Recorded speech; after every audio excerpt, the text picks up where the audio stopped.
Hi everybody, I'm Phil Fatica. Welcome once again to the Millcreek Government Channel, Channel 9. I'm going to introduce you to these two gentlemen because they are going to be discussing something coming to everybody, and that is reassessment. Almost a word that people go, eek, oh no, not reassessment, but it really is not scary, is it? It isn't. Okay. Let me introduce you. On your left, this is Scott Maas. Scott is the Director of Assessment for Erie County. And sitting in the middle is Jim Sparber. Jim is the Finance Director for Erie County. So, reassessment is not scheduled, but let's get to it. The basic question is, when you get more information about this, you're going to find these gentlemen are going to probably come to a township building near you or something near you to explain exactly what's going on. But let's start right here with the grassroots. What is a reassessment? Why are you doing this, et cetera, et cetera, et cetera? In Pennsylvania, we work under what's called base year assessment law. So the only time that we can do anything to fix the fairness or to bring equity in the tax process is during a countywide reassessment.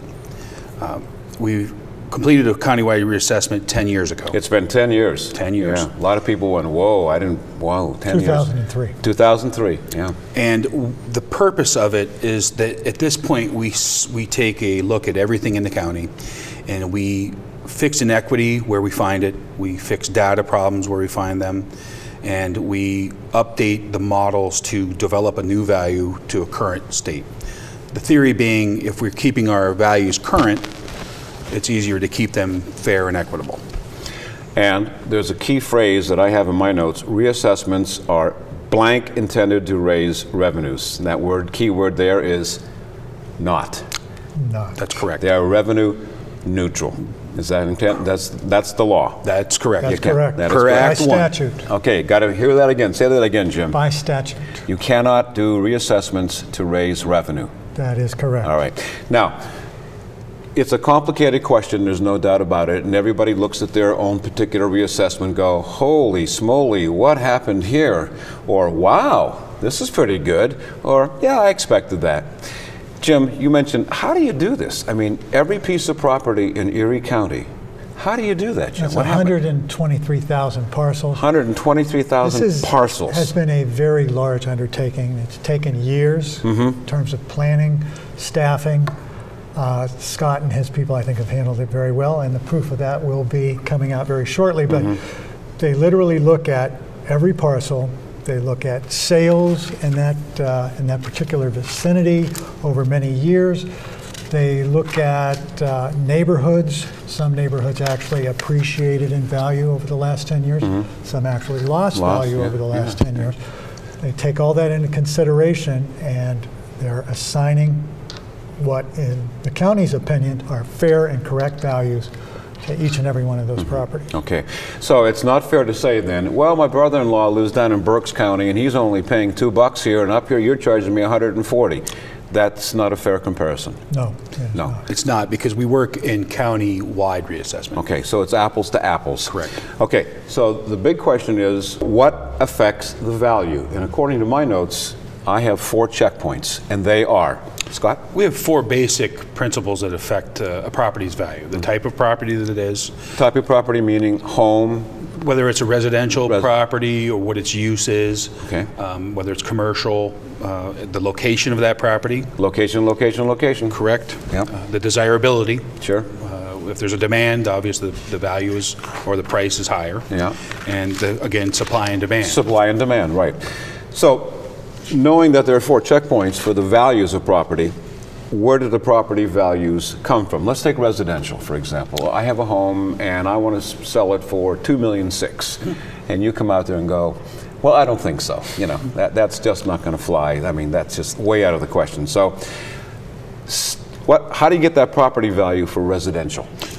When we look at residential properties, we look at 2 basic approaches to value. One being what we call sticks and bricks, or cost value. Sticks and bricks. Right, and what that means is we look at the replacement cost of a home today. Okay. And then we determine the depreciation of that home per what that home would sell for today, and then we can depreciate value away from that replacement cost. So we use the phrase replacement cost new, less depreciation. The other approach for residential property is our market value. And what the market value is are the comparable sales. Okay. Okay, we have, we've accumulated 35,000 sales since 2003 that we've looked at and monitored. We are now using around 5,000 of them to update our models. Okay. And commercial, it's comparable sales, cost, but more importantly, if it's an income producing property, as in rental, we look at the income approach to value as well. Okay.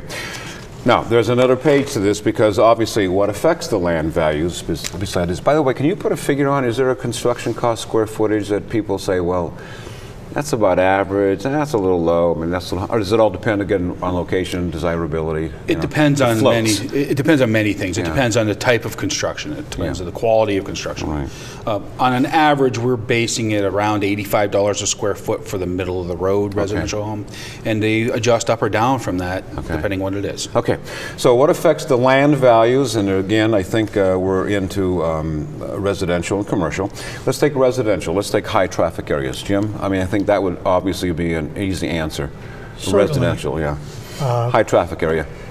You're in a high traffic area, they tend to be more desirable. People want to live close to stores, shopping, banking, all of which are going to be areas that you're going to see traffic. Okay. That's just a Some part of the people real would estate dispute that and say, I want to live on my 5 acres and I don't want to be anybody around me. But there again, that might be desirable for you. Wow. You can have your 3 acres of lawn if you would like, and but again, that comes into play for how it is assessed. Is that correct? It's correct. Okay.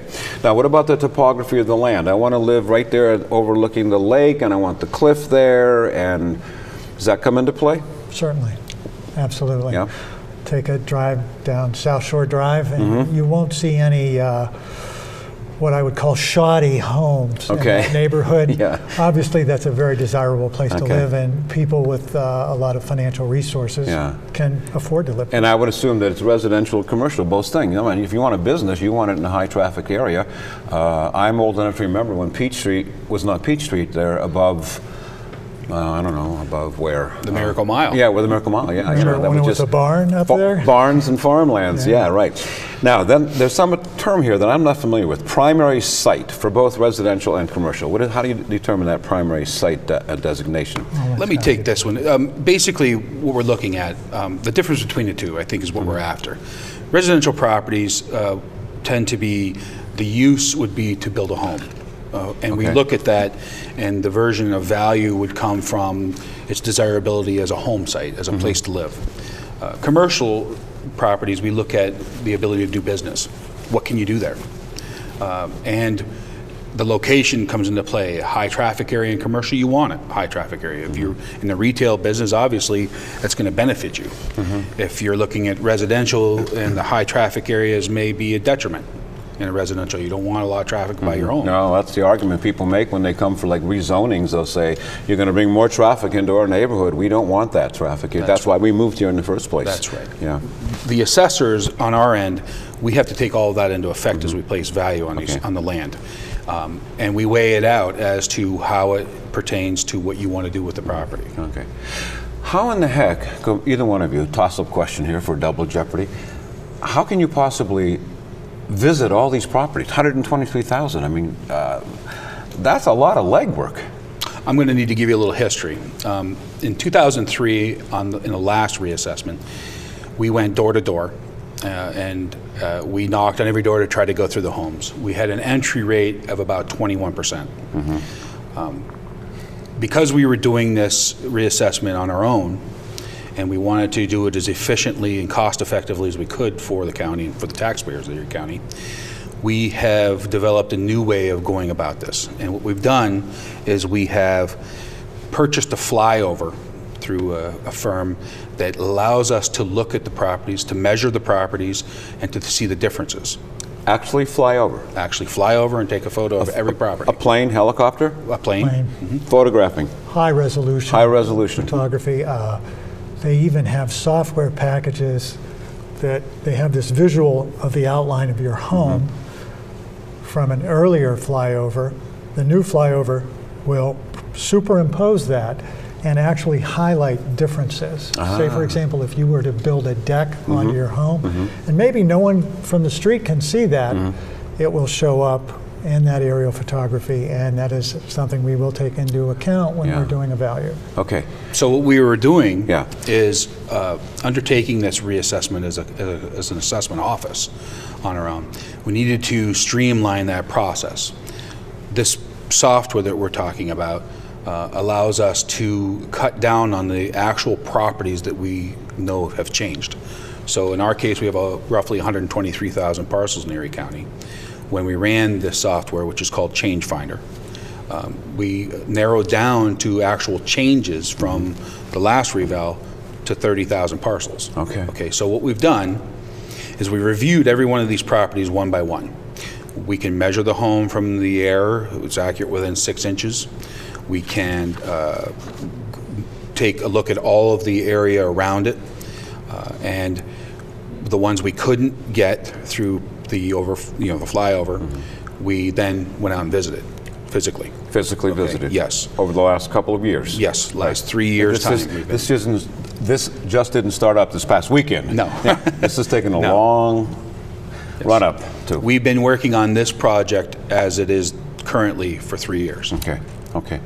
Now, there's other notes in here which you will get a chance to ask about if you question what it is coming out in your mail shortly. Sure. I don't like what you guys have done. Holy smokes, where did you pull these numbers from? I'm not paying it. Where do I go to complain? Okay. The process. And can I complain? Sure. Okay. That's what we're there for. Okay. Basically, here's what's going to happen. Within the next few weeks, everyone's going to get what we call an impact notice. And what it tells you is what your new assessment is going to be. And it's also going to show you what the projected impact to your taxes will be. Okay. Back to what you started to talk about earlier with revenue neutral, we have to adjust our millage rates down to take into account the increase in value. Okay. We've seen about a 25% increase in value countywide throughout the county. Therefore, our millage rates would need to be reduced down 25%. When those impact statements come to the homeowners and property owners, there will be directions on that impact statement, phone numbers to call, directions of what to do next, and we will be available from 8 o'clock till 4:30 in the office. And the office is located? At 104 West 6th Street. In the courthouse, county courthouse. 104. At that point, we can discuss issues that you may have about your home. If the value that you've received seems out of range or out of touch with what it should be, we want you to contact us. We want to discuss that. This process is a step in the procedure to get this as fine-tuned as we can. Okay. And it allows folks to come in free of charge, talk to us, and perhaps schedule an appointment with one of our assessors to have an informal appointment with us. Now, everybody maybe can't get to the courthouse. It is in the northern part of the county, of course. It's just a stone's throw until you hit the water. Will you be anyplace else? We will be, for the initial contact to us, no, we'll be at the courthouse. You can contact us through email, by the telephone, that'll all be on that impact statement. But when we start to have our informal interviews where we meet to discuss this, it will be at 7200 Peach Street in the Summit Town Center, Suite 210. It's the old Hallmark card store. Okay, but that's not now. That's not now. No, that's not now. That's just another step in this process. Right. So let's go forward a little bit. We get through the informal process. I'm still not happy. You didn't satisfy my questions. Am I dead in the water now, or is there another step open to me? Jim, you want to take that one? Sure. If you don't get satisfaction in the informal process, the next step is to file an actual formal appeal. Now, the county currently has an assessment board, a 3-member assessment board that handles appeals. For the reassessment process, we're actually going to add 2 more boards. And there's, I believe, a $50 charge. Is that correct? Formal appeal, to file a formal appeal, you will get an appointment. You will come before this board, and basically you're going to make your case why you feel that the value your property received was incorrect for whatever reason. Now, part of this is you have to be able to support that opinion. You just can't walk in and say, well, my Aunt Flossie, who lives up the street, says that value just doesn't make any sense. the people 2 doors up, house looks just like yours and it sold for a different value. You need to have comps. In other words, locate other homes in your neighborhood that are very similar to yours, that perhaps the value doesn't line up with your home. Okay. You need some substantive way to establish in front of these boards, which are real estate professionals, by the way, Okay. why your assessed value is not correct. Okay. Okay. And you do expect that to happen? Oh, absolutely. Yeah, I mean, yeah, I think you're not shying away from this at all. Oh, no. I think it bears mentioning that the theory here is that when you receive your value, the question you should ask yourself first is, do I think that my home is worth that kind of money? If I were going to sell my home today, would I accept what the assessor has placed on my property as a sale price? That's going to gauge what you do next. If you feel that it's excessively valued, that you couldn't get that out of it, you by all means want to make sure you get a hold of us. There may be information that we're not aware of. There may be things that we don't know about that may affect your value, and it's important that we discuss that. If you get that notice and you think, oh, and there's no way I'd sell my property for this, well then, that goes without saying. Yeah, it goes without saying. Every county reassesses correctly, but not every county in the state reassesses at the same rate as other counties. Some I know have not done this for some time. It is quite expensive, as you say, because you have to go through and do all these parcels. People are saying, isn't there a better way that this can be accomplished? And that's my next question to you. Is there a better way? Or does this work? It has a few bumps, yes, but overall it's pretty fair. It washes out pretty fairly. Yes or no? Yes, and we are living it. This is the better way. The problem with reassessment is that, as you say, they're costly, they're very time-consuming, and what we've done is Erie County, during the last reassessment, was forward-thinking enough to get into the digital age, to bring our technology up to speed where we can start to do things more practically. At this point, what we are doing is we are on the forefront of how to do countywide reassessments without breaking the bank, without having to go back to the taxpayer every time. Right. And I think that in some ways we're leading the charge. I think so too. Jim, you were going to say We've something. been on kind of the cutting edge here, and I say that in all modesty, and it wasn't brilliant thinking on our part. It's just kind of how things progress. Yes, it was. In taking these emerging technologies and bringing them into the assessment field, new softwares, the flyover technologies, merging these things together, giving our assessors the ability to view a property, to view sales in that neighborhood, and have all kinds of information on their computer screens in front of them at one time. It's really expedited this process, and because of that, it's given us a big advantage in terms of cost, really helping us keep the costs down of performing this whole exercise. Looking out another 10 years, that'll be about the timeline for the next reassessment, you think? Or hard to predict? It's kind of hard to predict. This is our first time of doing it ourselves. We've learned a great deal on the way through. Ideally, my opinion would be that I would like to see us doing them every 5 years. Remember that when there is an equity or there's an issue, we can't fix it unless we're in reassessment. I think 10 years is a very... Well, let me stop right there. So in other words, I'm coming to you and saying, holy crap, my taxes are just out of line, and I know we had a reassessment 3 years ago, but I ain't paying those. I'm not paying these anymore. Am I kind of out of luck? If we're not doing a reassessment? Politely. Am I out of luck? You're out of luck. Yeah, I should have taken the opportunity when I had it to say, holy smoke. So well, when this letter comes in the mail, let me back you up just a second. Okay. If you're at any time, after the reassessment, or even when we're not in a reassessment, if you feel that your property is overvalued, right, that is what the appeal process is for. Right. Okay. You come see us. We'll help you get in line to get your appeal. Okay. But countywide, we can't make adjustments. If we have neighborhoods that are undervalued, we can't adjust the entire neighborhood. Okay. Right. And this reassessment, what we found is that we had, there's nothing really remarkable. There's no huge changes or anything.